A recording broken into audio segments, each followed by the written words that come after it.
Hari ini kami kedatangan Ibu Menteri Keuangan. Memang beberapa hal yang kami bahas tadi pagi, ada hal-hal yang memerlukan penjelasan juga kepada teman-teman wartawan. Antara lain adalah dugaan tindak pidana korupsi atau fraud dalam pemberian fasilitas kredit Lembaga Pembiayaan Ekspor Indonesia (LPI), yang mana sebenarnya tindakan ini sudah cukup lama, dan pagi ini nanti Ibu Menteri akan menjelaskan apa dan mengapanya sehingga perkara ini diserahkan pada kami. Untuk itu silakan Ibu. Bismillahirrahmanirrahim. Assalamualaikum warahmatullahi wabarakatuh. Om Swastiastu, Namo Buddhaya, salam kebajikan. Rekan-rekan pers, media yang saya hormati, hari ini saya datang untuk kembali meningkatkan sinergi kerjasama antara Kementerian Keuangan dengan Kejaksaan Agung. Seperti diketahui bahwa kami dua instansi itu terus bekerja erat di dalam rangka penegakan hukum di bidang keuangan negara yang selama ini sudah dilakukan untuk berbagai hal, termasuk kasus BLBI yang juga dengan Pak Jaksa Agung dan kasus-kasus penanganan lainnya. Hari ini kita khusus memfokuskan kepada LPI. Seperti diketahui, LPI adalah Lembaga Pembiayaan Ekspor Indonesia, yaitu lembaga keuangan pemerintah Republik Indonesia yang dibentuk dengan undang-undang khusus, yaitu Undang-Undang Nomor 2 Tahun 2009, makanya disebutnya sui generis. Dan LPI memiliki tanggung jawab misi yang sangat penting, yaitu mendorong pertumbuhan ekonomi Indonesia melalui kegiatan ekspor. Ekspor adalah salah satu aktivitas ekonomi yang sangat penting, baik di dalam meningkatkan daya kompetisi perekonomian Indonesia di pasar global, maupun dan utamanya untuk memberdayakan UMKM kita di dalam kegiatan untuk bisa menembus pasar ekspor dunia. Kementerian Keuangan dalam hal ini sebagai bendahara negara mendukung LPI agar mampu menjalankan misinya untuk tadi mendorong ekspor Indonesia dan meningkatkan daya kompetisi dari para eksportir Indonesia. Untuk bisa menerapkan misi tersebut, LPI harus terus membangun kompetensi dan tata kelola yang baik. Oleh karena itu, Kementerian Keuangan terus meminta jajaran direksi, ini terutama direksi yang sekarang yang baru, dengan seluruh manajemennya untuk terus mampu melaksanakan misi mendorong ekspor ini dan sekaligus membangun tata kelola korporasi yang baik. Ini agar mandat LPI untuk menyalurkan pembiayaan di bidang ekspor dan juga bahkan melakukan asuransi dan penjaminan bisa dilakukan dengan tata kelola yang baik, profesional, dan dengan integritas. Pada saat ini LPI telah dan terus melakukan penelitian terhadap kredit-kredit bermasalah.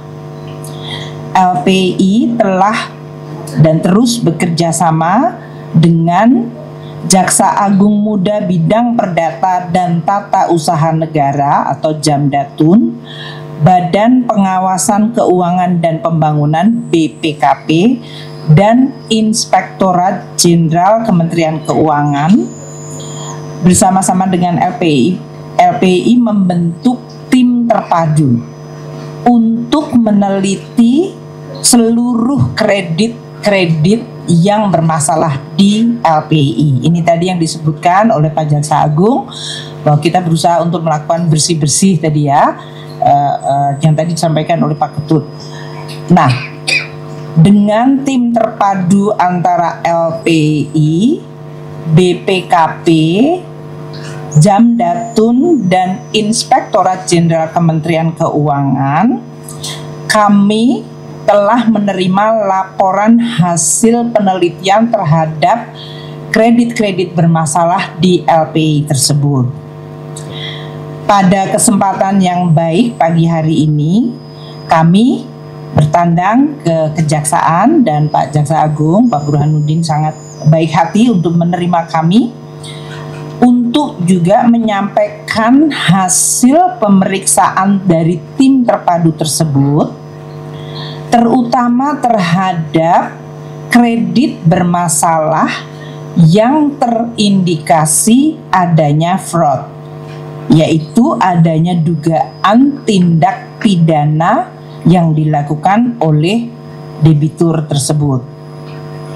Kami terus menegaskan kepada direksi dan manajemen LPI untuk terus meningkatkan peranannya dan tanggung jawabnya, dan harus membangun tata kelola yang baik, zero tolerance terhadap pelanggaran hukum, korupsi, konflik kepentingan, dan harus menjalankan sesuai mandat Undang-Undang Nomor 2 2009.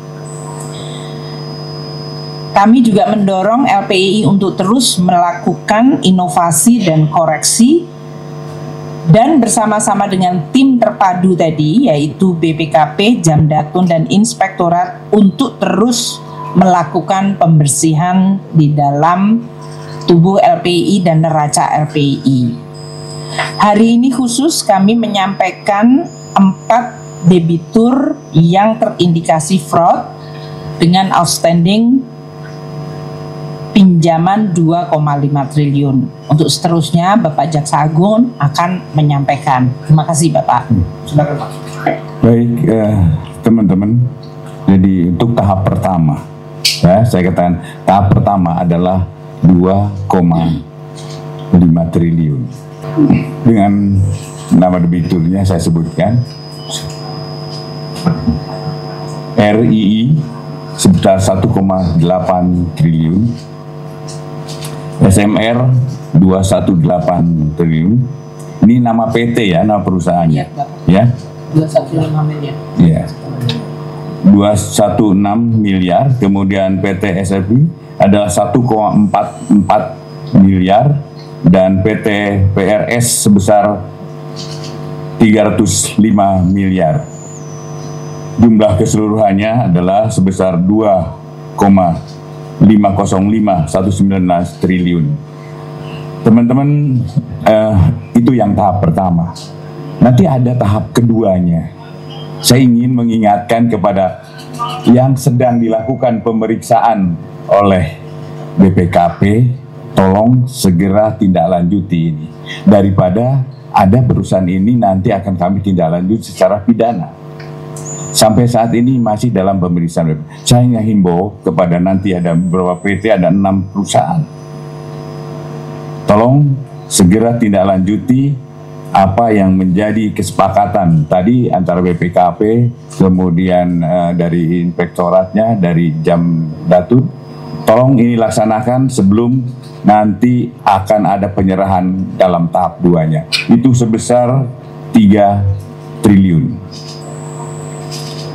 Saya kira itu teman-teman, nanti kalau ingin mengetahui tindak lanjutnya lagi adalah setelah kami melakukan pemeriksaan.